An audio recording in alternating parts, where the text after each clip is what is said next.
बिजनौर की दो छात्राएं कहां थीं 23 दिन, पंजाब से हुई चौंकाने वाली बरामदगी। जी हां, पश्चिम यूपी के बिजनौर जनपद से लापता हुई दो छात्रों की खबर ने मानो इलाके में हड़कंप मचा दिया हो। लेकिन राहत और चौंकाने वाली खबर उस वक्त सामने आई जब बिजनौर पुलिस पूरे घटनाक्रम का खुलासा करने लगी, क्योंकि 15 नवंबर से रहस्यमय तरीके से लापता हुई दो छात्राओं को आखिरकार पुलिस ने 23 दिन के बाद सुरक्षित बरामद कर ही लिया। लगातार दबाव, ताबड़तोड़ सर्च ऑपरेशन और रेलवे नेटवर्क की निगरानी के बाद पुलिस ने दोनों छात्राओं को पंजाब के लुधियाना से खोज निकाला, जिनको फिलहाल वन स्टॉप सेंटर में रखा गया है और परिजनों ने भी राहत की सांस ली है। दरअसल बिजनौर कोतवाली क्षेत्र से 15 नवंबर को 9वीं कक्षा की नाबालिग छात्रा कनक और इंटरमीडिएट की छात्रा फिरदौस स्कूल जाने के लिए घर से निकली थी, लेकिन देर शाम तक वापस नहीं लौटी। परिजनों की शिकायत पर पुलिस ने गुमशुदगी दर्ज की, मगर जब कई दिन बीत गए और कोई सुराग नहीं मिला तो मामला सोशल मीडिया से लेकर प्रशासन तक तूल पकड़ने लगा। मामले की गंभीरता को देखते हुए एसपी बिजनौर के निर्देश पर एक मेगा सर्च ऑपरेशन चलाया गया। सहारनपुर से लेकर मुंबई के बांद्रा तक कुल 67 रेलवे स्टेशंस पर पुलिस टीमों को तैनात किया गया है। हजारों घंटों की सीसीटीवी फुटेज खंगाली गई और टेक्निकल सर्विलांस के जरिए हर मूवमेंट पर नजर रखी गई। जांच आगे बढ़ी तो हैरान करने वाली वजह सामने आई। प्राथमिक जांच में पता चला कि एक छात्रा पर घर की सख्त पाबंदियां थीं, जबकि दूसरी छात्रा पर शादी का लगातार दबाव बनाया जा रहा था।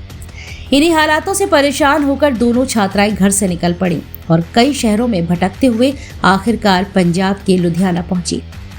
लुधियाना में दोनों छात्राएं किराए के कमरे में रह रही थीं। पुलिस को मिली पुख्ता सूचना के बाद तुरंत टीमें भेजी गई और दोनों को सुरक्षित बरामद कर लिया गया है। मंगलवार को पुलिस टीम दोनों छात्राओं को सुरक्षित बिजनौर लेकर पहुंची है। देखिए, थाना कोतवाली क्षेत्र में दो अलग अलग समुदाय की दो नाबालिग बच्चियां जो हैं उनके घर से चले जाने के संबंध में अपहरण के अभियोग पंजीकृत किए गए थे और इसमें लगभग 3 हफ्तों से जो है लगातार इसमें टीम जो है अलग अलग स्थानों पर सीसीटीवी फुटेजेस चेक कर रही थी। आज दोनों बच्चियों को सकुशल लुधियाना से बरामद किया गया है, जहां पर ये किराए के मकान में रह रही थी और एक कपड़े की फैक्ट्री में जो है काम कर रही थी। इन्हें सकुशल वहां से लाया गया है और जो अग्रिम विधिक कार्रवाई है इसमें वो की जा रही है। प्रथम दृष्टया अभी तक इतने तथ्य सामने आए हैं कि बेसिकली एक इंडिपेंडेंट लाइफ के लिए वहाँ गई थी और वहाँ पर काम कर रही थी। शेष जो भी तथ्य हैं इनसे विस्तृत पूछताछ की जा रही है, उसके क्रम में विवेचना में कार्रवाई की जाएगी। अच्छा सर, इसमें कितनी टीमें लगी हुई थी, क्या क्या सीसीटीवी, कैसे आप लोग वहाँ पहुँचे?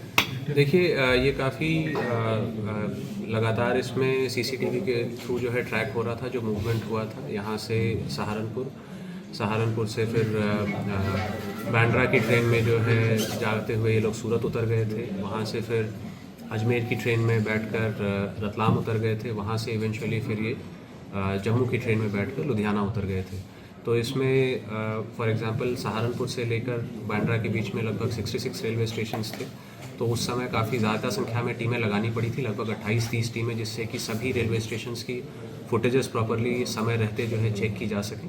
तो उसमें थाने की और स्वाट की टीम ने जो है क्षेत्राधिकारी और अपर पुलिस अधीक्षक के निर्देशन में बहुत अच्छा काम किया है और समय रहते जो है सभी सीसीटीवी फुटेजेस देखे, जिसके कारण इवेंचुअली जो है ये सफलता प्राप्त हुई। अच्छा सर, जैसे इन लोगों के पास कोई मोबाइल या कुछ नहीं था, तो किस तरह से ट्रैकिंग हो पाई? खाली सीसीटीवी? इसमें सिर्फ सीसीटीवी ही जो है हमारे लिए मेन इंपॉर्टेंट चीज़ थी, जिस फुटेज के आधार पर हमें क्लू मिला और इवेंचुअली जो है ये केस सॉल्व हो पाया। ठीक, थैंक यू। फिलहाल दोनों छात्राओं को वन स्टॉप सेंटर में रखा गया है, जहां काउंसलिंग और मेडिकल जांच की जा रही है। इस पूरे घटनाक्रम के बाद परिजनों ने पुलिस का आभार जताया है और कहा है कि 23 दिनों की अनिश्चितता के बाद आज उन्हें सुकून की सांस मिली है। वहीं ये कहा जा सकता है कि बिजनौर पुलिस की सतर्कता और लगातार मेहनत का नतीजा आखिरकार सामने आया है, जिसमें 2 लापता छात्राओं को सुरक्षित उनके शहर तक पहुंचाया। बिजनौर से न्यूज़ 80 के लिए महेंद्र ढाका की रिपोर्ट।